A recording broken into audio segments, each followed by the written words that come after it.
Praise lord అండి. దేవునికి మహిమ కలుగును గాక. మరి ఈరోజు వాక్యంలోనికి వెళ్ళడానికి ముందు చిన్న ప్రార్థన చేసుకుందాం. పరిశుద్ధ గొప్ప దేవా, నీకు స్తోత్రం, స్తుతి, మహిమ, ఘనతయు, ప్రభావం చెల్లించుకుంటున్నాం డాడీ. మరి సమయంలో ప్రభానాతనే మీరు మాకు ఇచ్చిన వాక్యాన్ని బట్టి వందనాలు.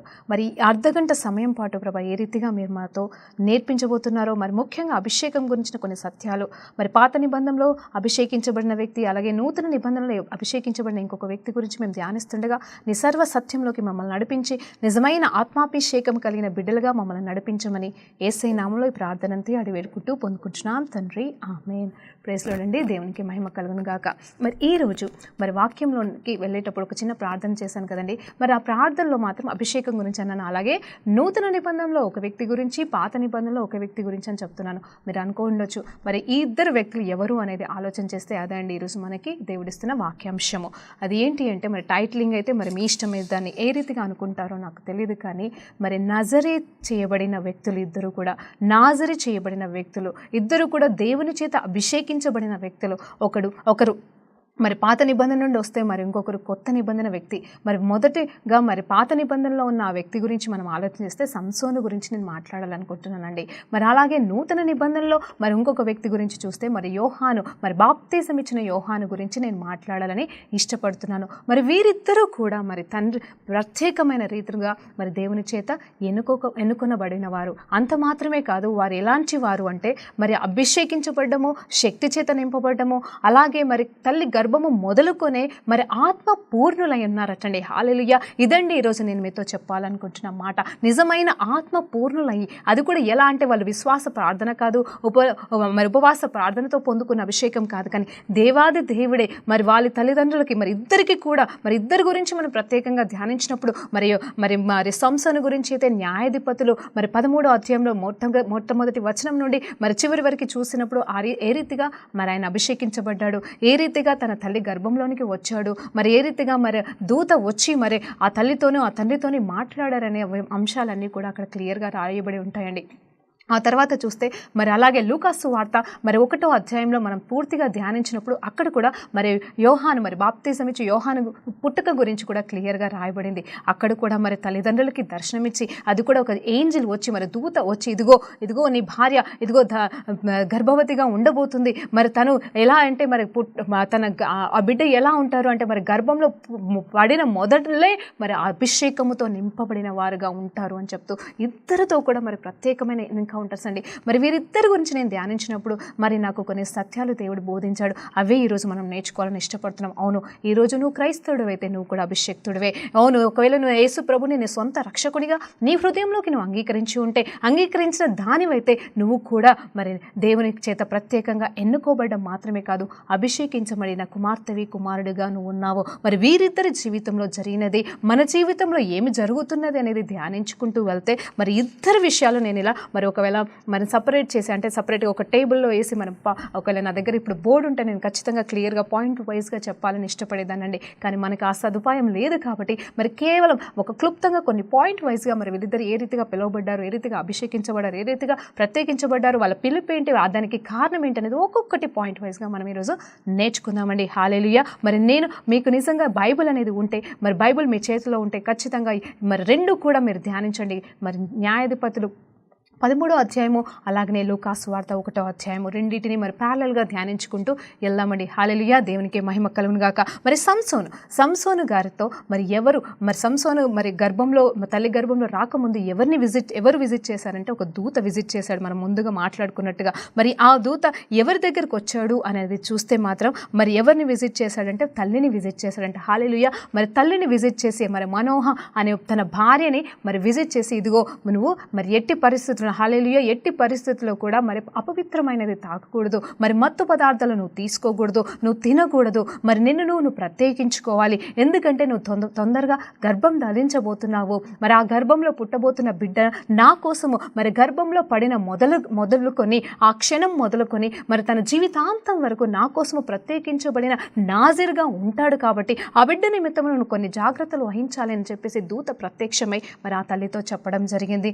ఆ తర్వాత తను వెళ్ళి తల్లి తన భర్త మనోహకి చెప్పినప్పుడు తను కూడా అడుగుతాడు, దేవా మరి నిశ్చిత్తమైతే ఇదిగో నువ్వు నా భార్యగా కనిపించినావు కదా, నాకు కూడా కనిపించు, ఇదిగో నాకు కూడా చెప్పు, మరి ఆ బిడ్డను మేము ఏ రీతిగా మేము పెంచగలమో మాకు ఆ జ్ఞానం ఇవ్వు అని చెప్పేసి తను కూడా ప్రార్థన చేసినప్పుడు మరి అక్కడ మరి మరొక్కసారి ఆ దూత కనిపించడం, ఆ దూత మరికి ప్రత్యక్షంగా మాట్లాడడం, మరి తర్వాత ఈ రీతిగా ఉండాలి ఆ రీతిగా ఉండాలి, ఆ బిడ్డని ఎలా పెంచాలనే జ్ఞానంతో వారికి బోధించి ఆ తర్వాత నిజమే మరి ఆ తల్లి గర్భము ధరించిందండి. మరి సంసోను గారు పుట్టారండి. హల్లెలూయా. అది సంసోను గారి జన్మ రహస్యం. మరి ఆ తర్వాత చూస్తే లూకాసు వార్తలో మరి 1వ అధ్యాయంలో మరి యోహాను గారు ఎలా జన్మించారనేది చూస్తే అక్కడ కూడా మరి చూస్తే మరి ప్రధాన యాజకుడి స్థానంలో మరి పని చేస్తున్న మరి జకరియా గారితో మరి దేవాది దేవుడు మరి తను చేస్తున్న ఆరాధన సమయంలో తను మరి ఆ అతి పరిశుద్ధ స్థలంలోనికి వెళ్ళిన సమయంలో మరి ఆరాధిస్తుండగా మరి దూత ప్రత్యక్షమై ఇదిగో నీ భార్య మరి గర్భము లేని పరిస్థితిలో ఉన్నది కాబట్టి, ఇదిగో గొడ్రాలుగా ఉన్నది కాబట్టి ఇప్పుడు దేవాది దేవుడు తన గర్భాన్ని తెరవబోతున్నాడు,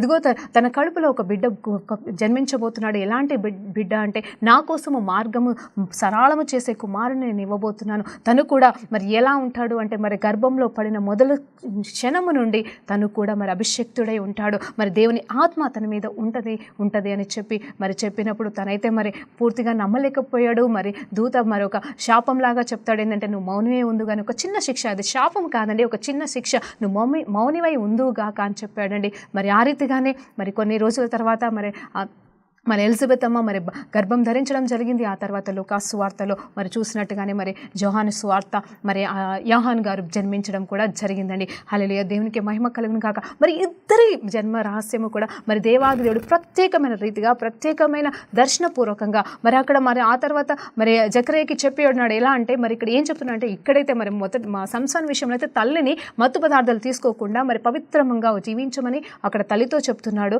మరి ఇక్కడ వచ్చిన తర్వాత అక్కడ తండ్రితో ఏం మాట్లాడుతున్నాడు అంటే, జకరియతో ఏం మాట్లాడుతున్నాడు దూత అనేది చూస్తే, ఇదిగో నీ కుమారుడు ఎట్టి పరిస్థితుల్లో కూడా అపవిత్రమైన దానిని తాకకూడదు, అపవిత్రమైనది తినకూడదు, తాగకూడదు, అంత మాత్రమే కాదు తను కూడా నా కోసం నజీరుడిగా మరి జీవితాంతము ఉంటాడు కాబట్టి తను ప్రత్యేకించుకుంటున్నానని చెప్పేసి ప్రత్యేకమైన మాట మాట్లాడాడండి. హల్లెలూయా. ఇద్దరికి కూడా మరి పిలుపు సేమ్ అయి ఉంది, సేమ్ అభిషేకం అండి. హల్లెలూయా. మరి ఆత్మాభిషేకం అనేది కంప్లీట్గా ఒకటే అండి. దేవుడు అభిషేకించిన వారికి మరి అదే ఆత్మ అందరికీ సమానంగా ఇవ్వబడుతుందన్న విషయం మనకి తెలుసు. మరి ఇద్దరు కూడా మరి దైవ దర్శనము చేత మరి దేవాది దేవుడు ఏర్పాటు చేసిన పిలుపు మేరకు వారిద్దరిని దేవుడు పిలిచి ఉన్నాడు. మరి ఆ తర్వాత చూస్తే మరి ఇక్కడ మరి 3వ మాటలోనికి మనం వెళ్ళినప్పుడు మరి ఎందుకోసం మరి ఇంకొక అంశంలోకి అంటే ఫస్ట్ మనం ఏం ధ్యానించాం, ఎలా జన్మించాడు, ఆ దర్శనం ఏంటి అనేది ఇద్దరికి సిమిలర్గా ఉంది. ఆ తర్వాత చూస్తే మరి ఇక్కడ తల్లి పవిత్రంగా ఉండాలని, మరి తర్వాత ఇక్కడ యోహాను గారు పవిత్రంగా ఉండాలి అని చెప్తున్నాడు. మరి తర్వాత 3వ పాయింట్ చూస్తే ఇద్దరు కూడా మరి జీవితాంతం వరకు దేవుని కోసము ప్రత్యేకించబడిన వారిగా ఉన్నారు. మరి 4వ పాయింట్గా చూసినప్పుడు అయితే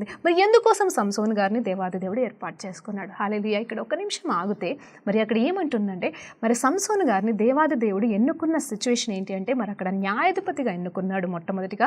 ఆ తర్వాత ఏంటంటే ఎవరి నుండి మరి తన ఇజ్రాయెలైట్స్ని, తన జనాంగంని దేవాది దేవుడు ఫిలిస్తీన్ల దేశము నుండి, ఫిలిస్తీన్ల వారి నుండి అంటే శత్రువుల నుండి విడిపించడానికి మరి ఈయన ఒక గొప్ప అభిషేక్తుని ఏర్పాటు చేసుకున్నాడండి.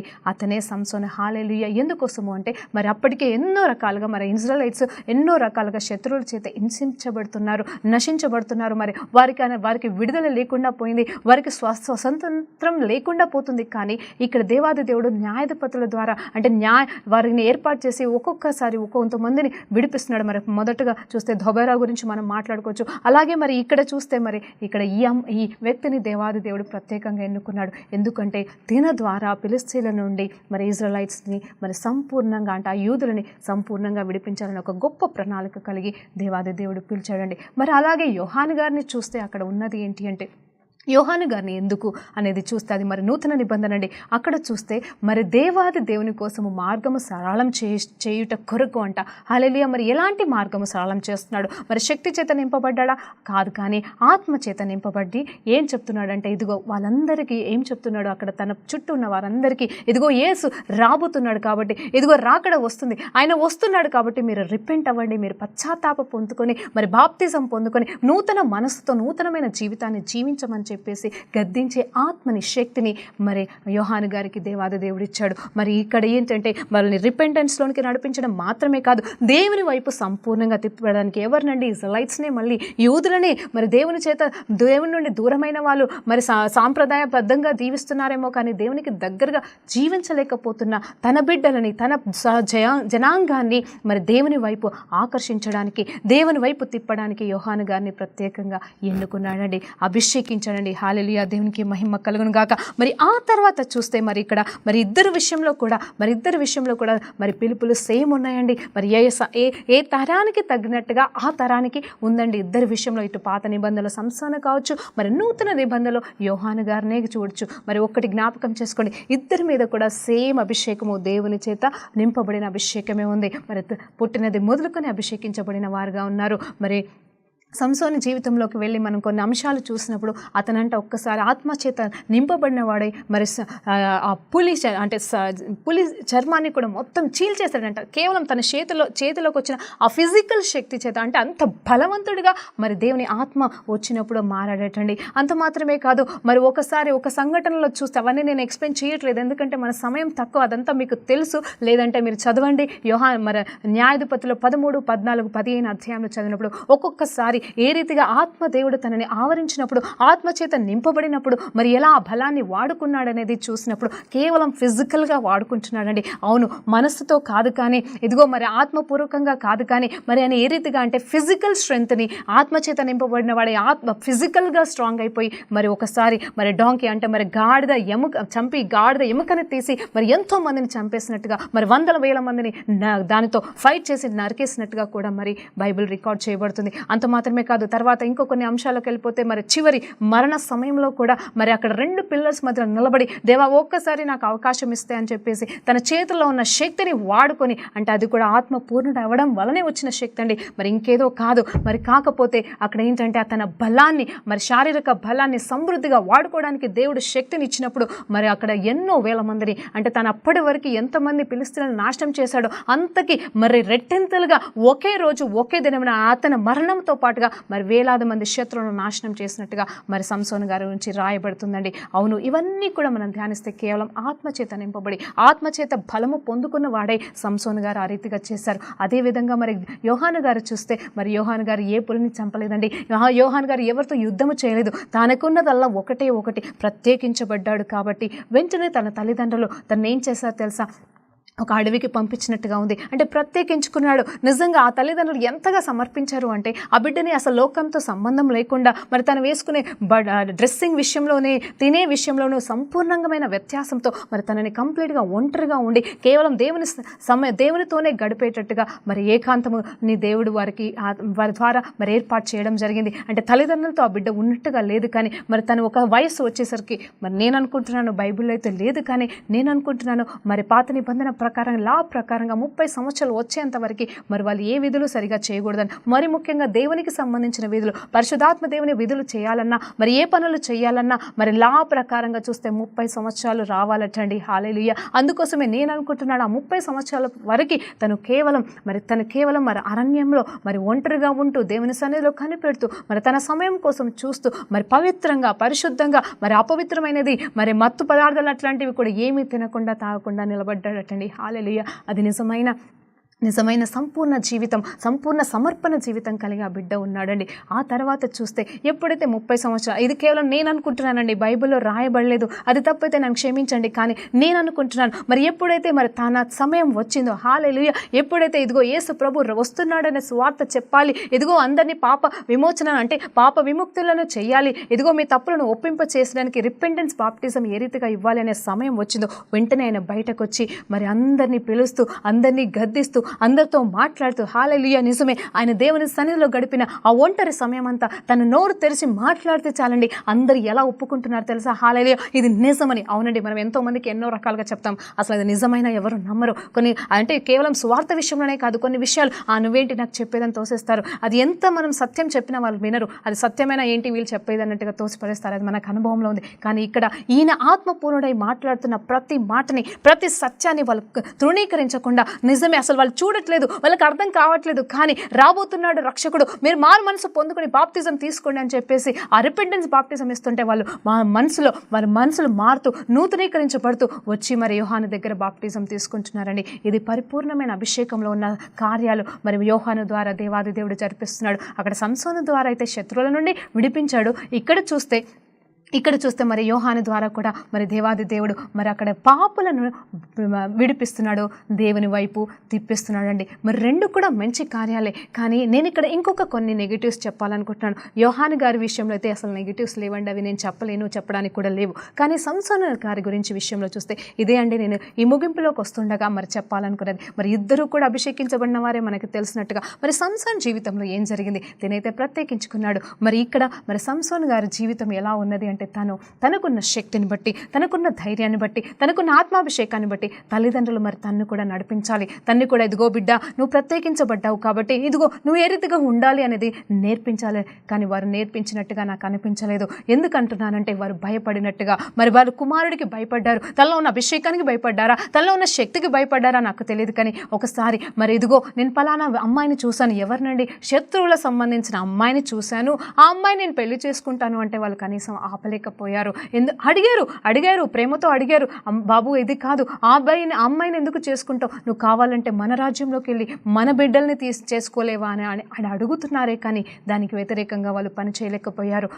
వారు ఏమీ అనలేకపోయారండి. అంటే నేను వాళ్ళని తక్కువ చేయట్లేదు, కానీ ఇదిగో ఆ సంసారంలో ఉన్న బలము శక్తి అనేది తల్లిదండ్రులు కూడా భయపడే సిచ్యువేషన్లోకి వచ్చింది. అది నిజమైన అభిషేకమా అని నేను ఈరోజు ప్రశ్నిస్తున్నాను. అలాంటిది మన జీవితంలో లేదంటారా? హల్లెలూయా. ఇప్పుడు నేను మన జీవితంలోకి వస్తున్నానండి. ఎందుకంటే ఇదండి మనం నేర్చుకోవాల్సింది. బైబిల్లో ఉన్న ప్రతి అంశము, ప్రతి ఒక్కరి జీవితం కూడా మన జీవితంలో పోల్చుకుంటూ మన జీవితాన్ని మార్చుకోవడానికే ఉన్నాయి. కానీ వాటి గురించి ఏదో తెలుసుకొని అవునా ఇలా జరిగిందా అలా జరిగిందా, వీళ్ళు పర్ఫెక్టా వాళ్ళు పర్ఫెక్టా అని నేర్చుకొని జ్ఞానంతో నింపబడడానికి కాదండి బైబిల్ ఉంది కేవలం మన జీవితంలో. హల్లెలూయా. మన జీవితంలో మనం ఎలా అనువదించాలి, మన జీవితంలో మనం ఎలా వీటిని పాటించాలనే దానికి మనకి బైబిల్ గ్రంథం ఇవ్వబడింది. హల్లెలూయా. దేవునికి మహిమ కలుగును గాక. మరి సంసోను గారి జీవితంలో అన్ని అడ్డదోవలు ఏర్పై అభిషేకించబడ్డాడా అంటే అభిషేకించబడ్డాడు. అక్కడ పాపం చేస్తున్నాడు స్త్రీతో, ఇదిగో వ్యభిచారం చేస్తున్నాడు ఒక స్త్రీతో, వెంటనే ఆత్మచేత నింపబడి. హల్లెలూయా. జాగ్రత్తగా వినండి. ఈ రోజు నీ సేవకులను పిలువబడుతూ వ్యభిచార దురాత్మల చేత పట్టబడుతున్న మనుషులతో ఈరోజు మాట్లాడుతున్నాను. మీరు ఈరోజు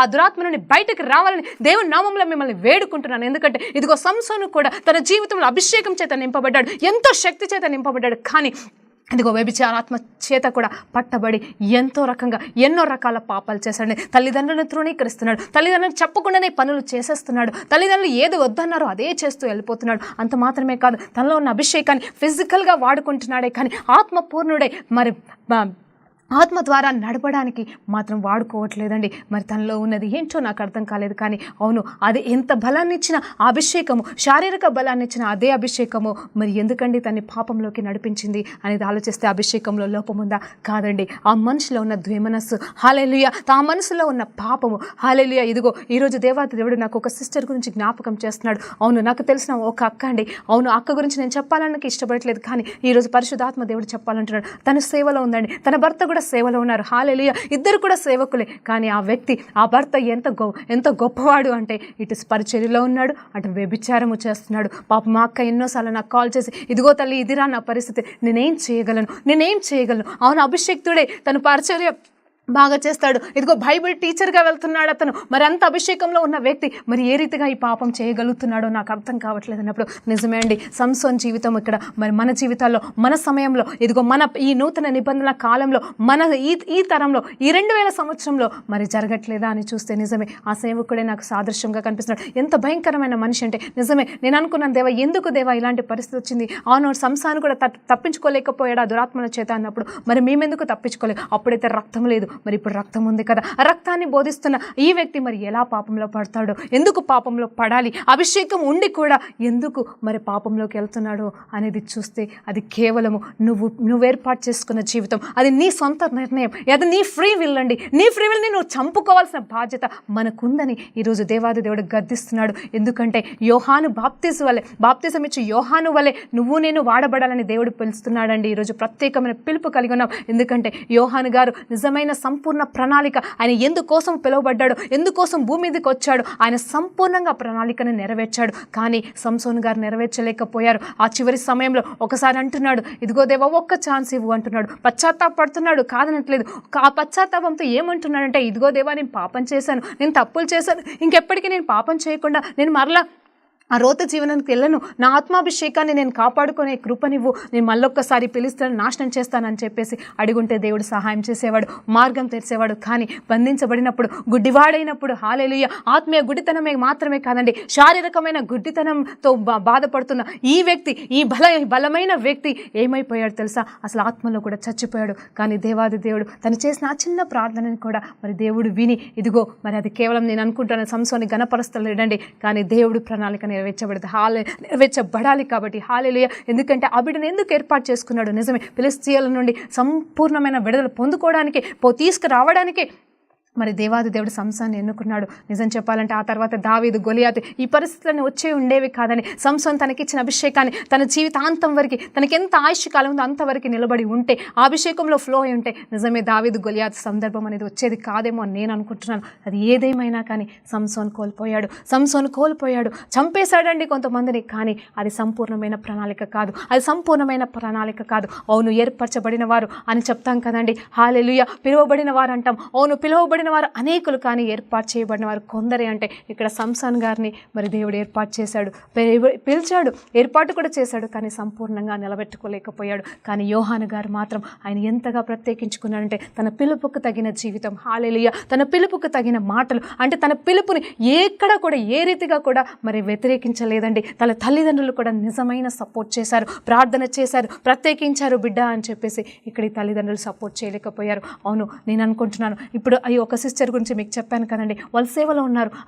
ఆ తండ్రి అయితే మరి ఆ భార్య భర్తలో అయితే ఆ భర్త మరి వ్యభిచారిగా ఉన్నాడు. అక్క ఫోన్ చేసి అడుగుతుంది, ఏం చేయాలరా, ఎట్లా, నేను విడిపోవాలా, మరి కనీసం నాకు నేను పరిచర్య చేసుకుంటాను కదా, మరి నా బిడ్డలు కూడా చెడిపోతున్నారు, ఇదిగో నాకు 2 కుమారులు ఉన్నారు, వాళ్ళిద్దరు కూడా ఇతని వల్ల పాడైపోతున్నారు, వారికి నేను భయభక్తులు చెప్పలేకపోతున్నాను, బయట చూస్తే సంఘంలో బాగానే కనిపిస్తున్నాను, కానీ ఇంటికి వచ్చాక మా జీవితాలే వేరున్నాయని చెప్పేసి రోధిస్తుందండి. అలాంటి కుటుంబాలు ఎన్నున్నాయి, అలాంటి సేవకులు ఎంతమంది ఉన్నారు ఈ దేశంలోనే కావచ్చు, ఎక్కడైనా ఉన్నారండి. దయచేసి అలాంటి వారితో ఈరోజు మాట్లాడుతున్నాను. రెండో రాకడ సమీపిస్తుందనే మాట ఎంత సత్యమో. ఇదిగో దేవాది దేవుడు క్షణం చాలదండి నీలో ఉన్న అభిషేకాన్ని తీసివేసి ఇంకొకరికి ఇవ్వడానికి. ప్రైజ్ ది లార్డ్, హల్లెలూయా. ఇదిగో నిన్ను మొత్తం మరి ఆయన కావాలనుకుంటే నాశనం చేయగలడు, అగ్నిలో పడవేయగలడు, కానీ నీ పట్ల కృప చూపిస్తున్నాడు. ఆనాడు సంసోన్ పట్ల చూపించిన దేవాది దేవుడు కృప, అదే కృప నీ మీద చూపిస్తుంటే మరి నువ్వు ఎందుకు నిర్లక్ష్య స్వభావంతో ఉన్నావు, ఎందుకు ఆ పాప రోత స్థితి నుండి నువ్వు బయటకు రాలేకపోతున్నావు అని ఈరోజు నేను మీ ప్రతిలాడుకుంటున్నాను. ఈరోజు మరొక్కసారి తల్లిదండ్రులతో ఈరోజు మాట్లాడాలని ఇష్టపడుతున్నానండి. అవును, మీ బిడ్డలు మరి మీరు గర్భఫలం లేనిప్పుడు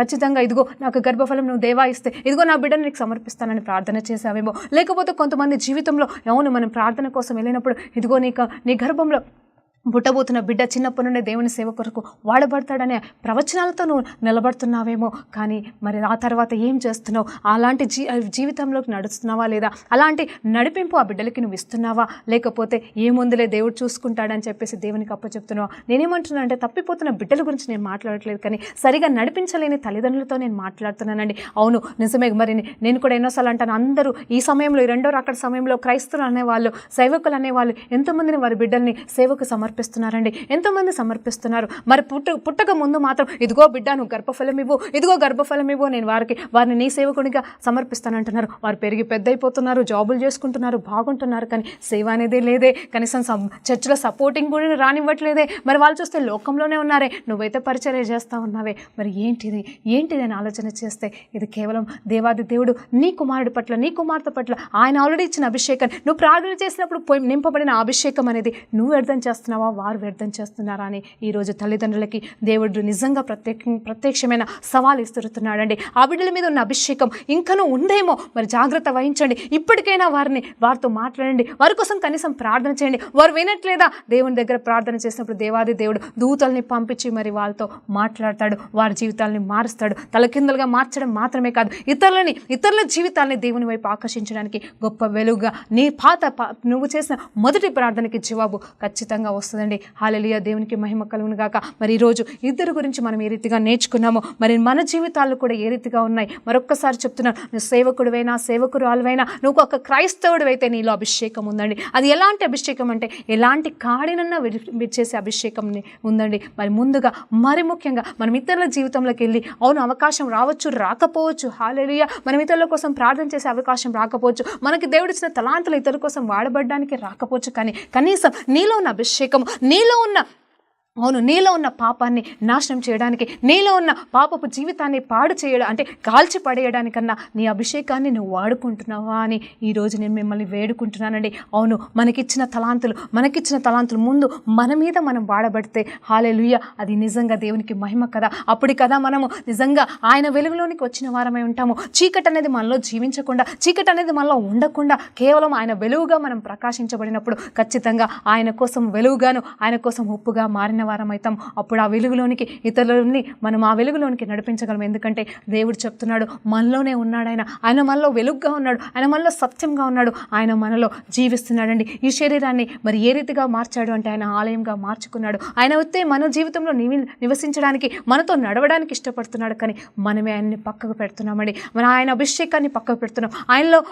ఆయన మనకిచ్చిన ప్రణాళికని పక్కకు పెట్టేస్తున్నాము. అన్నీ కూడా నిర్లక్ష్య స్వభావంతో మనం జీవిస్తున్నాం. ఈ రోజులో నిజంగా ఈరోజు మరి మనము జరుగుతున్న కొన్ని సంఘటనలు బట్టో, ఈ మధ్య కాలంలో జరిగిన కేరళ సంఘటన బట్టో, మరి కొన్ని ఇన్సిడెంట్స్, మరి ఇప్పుడు నా సవాళ్ళు కూడా మాట్లాడుతున్న విధానం కావచ్చు, మరి మీరు ఈ వీడియోస్ చూస్తే, మరి న్యూస్ ఛానల్స్ చూసినప్పుడు, సైంటిస్ట్ న్యూస్ చెప్పినప్పుడు అవన్నీ చూస్తుంటే రెండవ రాకడికి చాలా దగ్గర ఉందంటారు. మరి ఎంతవరకు మీ అభిషేకాన్ని మీరు వాడుకుంటున్నారు? మన జీవితంలో నిజంగా 3 నెలల సమయం ఉందో, 30 సంవత్సరాల సమయం ఉందో మనకు తెలియదండి. మరి దేవుని రాకడికి ఇంకెంత సమయం ఉందో మనకు తెలియదు, కానీ ఈ రోజు నుండి ఆయన మనల్ని అభిషేకించాడనే సత్యం తెలుసుకొని ఆ అభిషేకం అనే దాన్ని మనం నిజంగా వాడుకునగలిగితే మరి ఎంతో మందిని యోహాను గారు ఏ రీతిగా మరి దేవుని వైపు నడిపించారో ఆ రీతిగా మనం కూడా ఎంతో మందిని నడిపిస్తామని. సంసోన్ లాగా మన జీవితం అర్థం పర్థం లేకుండా సగం అయిపోవద్దండి, సంపూర్ణత రావాలండి. హల్లెలూయా, దేవునికి మహిమ కలుగును గాక. నేను మరొక్కసారి చెప్తున్నాను, సంసోన్ మీద దేవుడు చూపించింది కృప కాదండి. దయచేసి మీరు అర్థం చేసుకోవాలి, ఆయనని వాడుకోవాలి కాబట్టి వాడుకున్నాడు. ఇది మీరు ఒప్పుకున్నా ఒప్పుకోకపోయినా నిజమే. ఆయన పశ్చాత్తాప పడుంటే, నిజంగా పశ్చాత్తాపంలోనికి వచ్చుంటే, నిజంగా ఆయనని దేవుడు క్షమించుంటే, హల్లెలూయా, నేనేమంటున్నానంటే ఖచ్చితంగా ఆయన బతికేవాడు, ఆయనకు మరలా చూపొచ్చేది, మరలా ఆయన ఎంతో మందిని నాశనం చేసి, అంటే శత్రువుల నుండి నాశనం చేసే వీరుడిగా, అభిషేక్తుడిగా దేవుడు వాడుకునేవాడండి. మరి ఎలాగైతే దావీదును వాడుకున్నాడో దేవాది దేవుడు, మరి ఇంకొకసారి మాట్లాడబోతున్నాను ఎవరి గురించి అంటే సౌలు గురించి ముగింపులో ఒక్క మాట చెప్తున్నానండి. సౌలు విషయంలో కూడా అదే జరిగింది. తను కూడా మరి అభిషేకాన్ని కోల్పోయాడు, మరి దురాత్మ వచ్చి ఆయన ఏలుతుంది. మరి ఆ సమయంలో తను కూడా పశ్చాత్తాపడలేదు సరిగదా. కానీ చెప్పాలంటే అక్కడ ఏం జరిగింది తెలుసా అండి? అక్కడ గర్వం అనే పాపం వచ్చింది. ఆ గర్వం అనే పాపానికి నేను ఆల్రెడీ చెప్పాను, దేవుడు వెల చెల్లించలేదండి. దేవుడు గర్వం అనే దానికి అసలు వెల చెల్లించలేదు. ఆయన రక్తము పని చెయ్యదండి గర్వము అహంకారానికి. కాబట్టి మరి అందుకే సౌలు మరి పాపంలోకి పడిపోయాడు, అంటే మరి కంప్లీట్గా నాశనం అయిపోయాడు. ఆయన దేవుని ప్రణాళిక నుండి దూరం అయిపోయాడు. హల్లెలూయా. మరి ముగింపులో ఉంటూ ప్రార్థనతో ముగించుకుందామండి. పరిశుద్ధుడా గొప్ప దేవా, నీకు స్తోత్రం, స్తుతి, మహిమ, ఘనత, ప్రభావం చెల్లించుకుంటున్నాం నాయన. ఈరోజు ప్రభా నీ బిడ్డలతో నువ్వు మాట్లాడినందుకు వందనాలు. నిజమేనైనా సంసోను కూడా అభిషేకించబడ్డాడు, మరి బాప్తిసం ఇచ్చిన యోహాను అభిషేకించబడ్డారు, ప్రత్యేకంగా పిలువబడ్డారు. కానీ వారిద్దరి జీవితంలో ఉన్న వారిద్దరి జీవితంలో నుండి మేము ఈరోజు కొన్ని వాక్యాలు, కొన్ని మాటలు మేము నేర్చుకుని ఉంటుండగా నాయన ప్రభా, మా జీవితంలో నాయన మేము ఏ రీతిగా ఉన్నామో, అభిషేకం ఉండి కూడా ప్రభా ఎలాంటి పాపపు జీవితం జీవిస్తున్నామో మమ్మల్ని సరిచేయమని, మమ్మల్ని కడగమని వేడుకుంటూ యేసయ్య నామములో విన్న ప్రతి బిడ్డను దీవించి అభిషేకించమని మరొక్కసారి ప్రభా నీ పునరుద్ధాన శక్తితో నీ అభిషేకాన్ని వారిపైన రిలీజ్ చేస్తుండగా ప్రభానాథని ఇంక మీదట ఎన్నటికీ ప్రభానాథని స్వచిత్తానికి లోబడకుండా నీ పరలోక చిత్తానికి లోబడి జీవించే భాగ్యాన్ని ప్రతి సేవకుడికి, సేవకురాలకి, విశ్వాసకి, మరి ముఖ్యంగా క్రైస్తవులకి దాయిచ్యమని వేడుకుంటూ యేసు నామములో ప్రార్థన వేడుకుంటూ పొందుకుంటున్నాం తండ్రి, ఆమేన్. ప్రైజ్ లార్డ్ అండి.